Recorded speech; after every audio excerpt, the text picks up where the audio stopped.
Napansin ng netizens sa itsura ngayon ni Lara Kigaman, viral. Namangha ang mga online followers ng beauty queen at aktres na si Lara Kigaman. Matapos nitong kumpiyansang ipasilip ang kanyang stylish na white hair sa bago nitong glam post.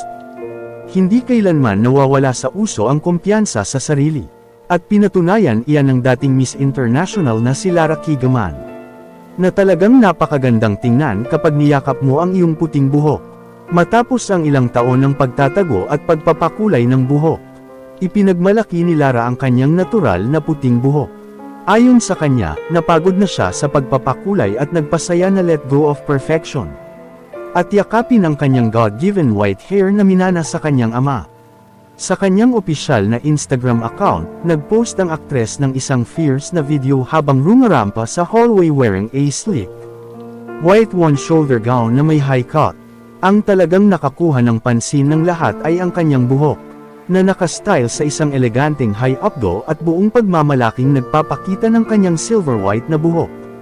Sa caption ng kanyang post, buong pusong nagpasalamat si Lara sa kanyang masipag na glam team na nagbigay buhay sa kanyang agaw-pansing hitsura.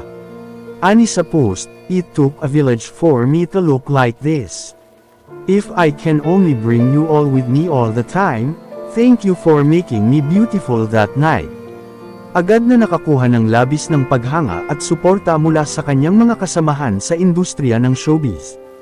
Ang unexpected hairstyle transformation na ito, kung saan nagkomento ang aktres na si Maxine Magalona ng gorgeous.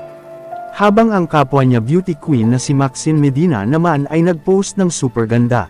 Nag-iwan din ng mga fire emoji ang news anchor na si Karen Davila para ipakita ang kanyang paghanga. Ipinakita rin ng asawa ni Lara na si aktor Marco Alcaraz ang kanyang pagpapahalaga sa kagandahan ng asawa, sa pamamagitan ng pag-iwan ng mga diamond emoji sa comment section. Samantala, pabirong tinanggap ni Miss Earth 2008 Carla Henry si Lara sa club, at isinulat, "Very guwapa, I love the hair, twinny na talaga tayo pag-cheer ni Carla." Hindi nagtagal at sinimulan na ng mga taga-hanga na ikumpara ang mar-ingle na hitsura ni Lara sa mga sikat na fantasy character. Isang nag-comment ang nagsabi ng, "The Mother of Dragon, Daenerys Targaryen vibes." Habang ang isa pang user ay pabirong nagdagdag, "Lara of House Targaryen, ay House Alcaraz pala." Kinurunahan naman siya ng iba pang followers bilang isang real-life Elsa at isang Ice Queen. Pinuri rin ng mga netizens si Lara sa pagbibigay inspirasyon sa mga kababaihan, na maging proud sa kanilang natural na kulay ng buhok at tumanda ng may kagandahan at dignidad. Super pretty kahit ganyan ang hair, kung Diyosa naman sa ganda.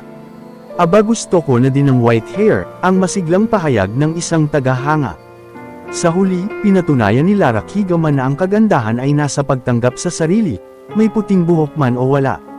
Ang kanyang viral look ay nagsisilbing inspirasyon na ang pagtanda ay hindi dapat ikahiya, kundi ipagmalaki ng may kumpiyansa at biyaya.